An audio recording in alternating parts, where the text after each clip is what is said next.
నమస్కారం. ఈనాటి మన వివరణకు స్వాగతం.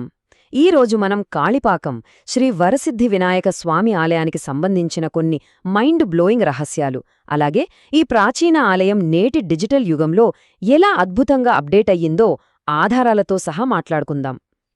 దయచేసి ముందస్తుగా కృష్ణ సోల్మేట్ భక్తి ఛానల్ని సబ్స్క్రైబ్ చేసుకోండి. ఇలాంటి ఎన్నో ఆసక్తికరమైన ఆధ్యాత్మిక విషయాలు మనం తెలుసుకోవచ్చు. ఎప్పుడైనా విన్నారా? ఒక రాతి విగ్రహం కాలక్రమేణా తనంతట తానే పెరుగుతుందంటే ఎవరైనా నమ్ముతారా? అసలలా జరగటం సాధ్యమేనా? వినడానికి కాస్త ఆశ్చర్యంగా, దాదాపు అసాధ్యంగా అనిపిస్తుంది కదూ? కాని స్వయంభూవుగా వెలసిన కాణిపాకం వినాయకుడి విషయంలో జరుగుతున్న పచ్చ నిజమిదే. ఈ మిస్టరీ ఏంటో ఇప్పుడు మనం డీటెయిల్డ్గా చూద్దాం. ఓకే, ఈరోజు మనం కవర్ చేయబోయే టాపిక్స్ ఒకసారి చూద్దాం.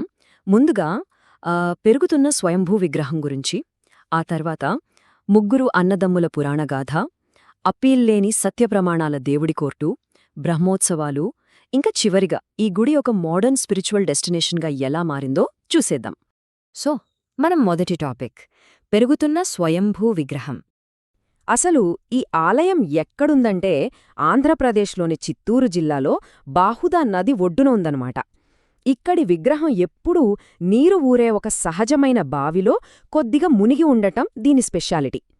11వ శతాబ్దంలో కుళొత్తుంగ చోళ మహారాజు ఈ ఆలయాన్ని నిర్మించారని చారిత్రక ఆధారాలు స్పష్టంగా చెబుతున్నాయి. ఇక్కడ మనం మాట్లాడుకోవాల్సిన అసలైన అత్యంత ఆసక్తికరమైన విషయం ఒకటుంది. ఇక్కడి వినాయకుడి విగ్రహం స్వయంభువు, అంటే ఎవరూ చెక్కింది కాదు, దానంతటా అదే వెలసింది. అంతేకాదండోయ్, ఈ విగ్రహం రోజురోజుకీ భౌతికంగా సైజు పెరుగుతూనే ఉంది. దీనికి ప్రూఫ్ ఏంటంటే 50 ఏళ్ల క్రితం స్వామివారికి చేయించిన వెండి కవచాలు ఇప్పుడు ఆ విగ్రహానికి అస్సలు పట్టటం లేదు. అంటే ఆలోచించండి, ఆలయ పూజారులు ఇప్పటికి 3 సార్లు కొత్త వెండి కవచాలు చేయించినా విగ్రహం సైజు పెరుగుతుండటంతో అవేవీ సరిపోవడం లేదట. నిజంగా అమేజింగ్ గదా! కలియుగాంతం వరకు స్వామివారు ఇలా పెరుగుతూనే ఉంటారని భక్తుల ప్రగాఢ విశ్వాసం. రైట్, ఇప్పుడు రెండో అంశం, ముగ్గురు అన్నదమ్ముల పురాణగాథ ఏంటో చూద్దాం. అసలు ఈ విగ్రహం ఎలా బయటపడిందో తెలుసా? ఒకసారి ఊహించుకోండి.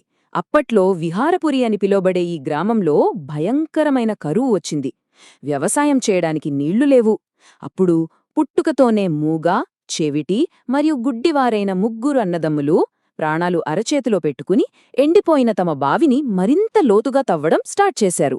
అలా తవ్వుతుండగా సడన్గా వారి గడ్డపార ఒక పెద్ద బండరాయికి గట్టిగా తగిలింది. అంతే, ఒక్కసారిగా ఆ రాయి నుంచి రక్తం చిమ్మి పైకి ఎగసిపడింది. ఆ రక్తపు బిందువులు ఆ ముగ్గురు అన్నదమ్మల శరీరాలపై పడగానే మిరాకిల్! వారి వైకల్యాలు మాయమైపోయి క్షణాల్లో వాళ్లు పూర్తిగా కోలుకున్నారు. ఇది వింటుంటేనే ఒళ్ళు గగురుపడుతోంది కదూ! ఈ అద్భుతం జరిగిన వెంటనే చుట్టుపక్కల ఉన్న గ్రామస్తులంతా ఉరుకులు పరుగుల మీద అక్కడికి చేరుకుని ఆశ్చర్యంతో భక్తిగా కొబ్బరికాయలు కొట్టారు. ఆ కొబ్బరినీరు ఎలా పారిందంటే ఒక కాణిభూమి, అంటే ఆ రోజుల్లో ఒక నిర్దిష్ట కొలతగల వ్యవసాయ భూమి అంతా ప్రవహించింది. ఇక్కడ కాణి అంటే భూమి కొలత, పాకమంటే నీరు ప్రవహించడం. అలా ఆ కొబ్బరినీళ్లు ఒక కాణిభూమి అంతా పారడం వల్లే ఆ గ్రామానికి కాణిపాకం అనే పేరు అలా పర్మనెంట్గా ఫిక్స్ అయిపోయిందన్నమాట. ఇక మూడో విభాగం విషయానికి వస్తే సత్యప్రమాణాల దేవుడి కోర్టు. ఇప్పుడున్న మన సాధారణ న్యాయస్థానానికి ఈ కాణిపాకం ఆలయ కోర్టుకి ఉన్న డిఫరెన్స్ ఏంటో చూద్దాం. మనకు తెలిసిన సాధారణ కోర్టులో లాయర్లు, జడ్జీలు, బోలెడన్ని భౌతిక సాక్ష్యాలు కావాలి. తీర్పు నచ్చకపోతే అపీల్ చేసుకోవచ్చు. కాని కాణిపాకం దైవకోర్టు స్టైలే వేరు. ఇక్కడ జస్ట్ ఆలయం ముందున్న పుష్కరిణిలో పవిత్ర స్నానం చేసి తడి బట్టలతో స్వామి ముందు నిలబడి సత్యప్రమాణం చేస్తే చాలు.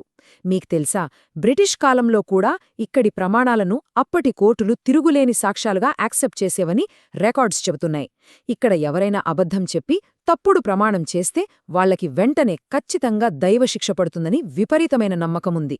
ఈ దేవుడి కోర్టు కాన్సెప్ట్ మనకేం చెప్తుందంటే, ఈ గుడి కేవలం పూజలు, పునస్కారాలకే పరిమితం కాలేదు.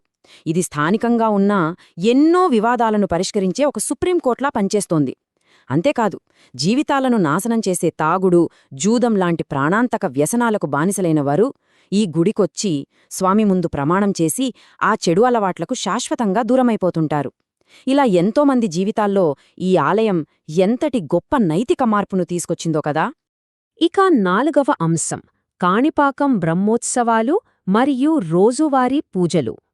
ఒక్కసారి చూడండి, 21 రోజులపాటు జరిగే బ్రహ్మోత్సవాల కోసం స్వామివారిని ఎంత సర్వాంగ సుందరంగా, కన్నుల పండుగగా అలంకరించారో కదా. ప్రతి సంవత్సరం వినాయక చవితి రోజున ఎంతో ఘనంగా అంకురార్పణతో ఈ ఉత్సవాలు స్టార్ట్ అవుతాయి. నిజంగా ఆ టైంలో గుడి వాతావరణం చూస్తే 2 కళ్ళు చాలవు. ఇక్కడ మనం గమనించాల్సిన మరో ఆసక్తికరమైన విషయమేంటంటే, ఇక్కడ కనిపిస్తున్న రాత్రిపూట జరిగే వాహన సేవల సుదీర్ఘమైన షెడ్యూల్.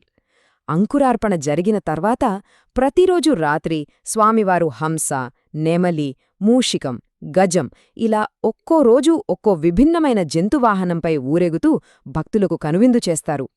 శతాబ్దాలుగా వస్తున్న ఈ అద్భుతమైన సాంప్రదాయాలు ఏమాత్రం చెక్కు చెదరకుండా ఇప్పటికీ కంటిన్యూ అవడం చాలా విశేషం.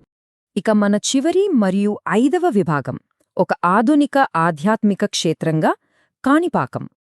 ఈ ఆలయంలోని విగ్రహం ఎంత పురాతనమైనదో, ఇక్కడి సదుపాయాలు మాత్రం అంత ఆధునికంగా, అంత అడ్వాన్స్డ్గా మారిపోయాయి.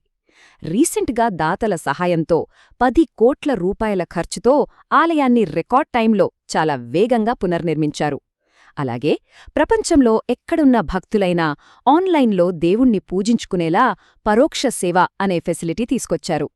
ఇంకా చెప్పాలంటే ఎక్కడ నుంచైనా డొనేషన్స్ ఇవ్వడానికి డిజిటల్ హుండీ, ఏసీ అకామిడేషన్ మరియు దర్శనం కోసం ఆన్లైన్ బుకింగ్ సిస్టమ్ అన్నీ వచ్చేశాయి. వీటన్నిటితో పాటు పూజలన్నీ యూట్యూబ్ ఇంకా లైవ్ టీవీలో టెలికాస్ట్ అవుతున్నాయి. ఈ డిజిటల్ టెక్నాలజీ వల్ల భక్తులు ప్రపంచంలో ఏ మూలన ఉన్నా సరే కాణిపాకం సేవల్లో ఇట్టే పాల్గొనగలుగుతున్నారు. అయితే ఇక్కడ మనం నోట్ చేసుకోవాల్సిన ఒక ఇంపార్టెంట్ పాయింట్ ఉంది. ఆధునిక సాంకేతికతను ఇంతగా వాడుకుంటున్నప్పటికీ ఈ ఆలయం తన పురాతన రోజువారీ షెడ్యూల్ను, ఆచారాలను మాత్రం ఎంతో స్ట్రిక్ట్గా పాటిస్తోంది. ఉదయం 4 గంటలకే సుప్రభాత సేవతో పనులు మొదలై ఆ తర్వాత దినమంతా సర్వదర్శనం, ఉదయం పూట పంచామృతాభిషేకం, సాయంత్రం సత్యప్రమాణాలు ఇలా ప్రతిరోజూ ఎంతో నిష్టగా కార్యక్రమాలు జరుగుతాయి. అటు మోడర్న్ టెక్నాలజీ, ఇటు పురాతన సంప్రదాయం రెండింటినీ పర్ఫెక్ట్గా బ్యాలెన్స్ చేస్తున్నారు. ముగింపుగా ఒక్కసారి ఆలోచించండి.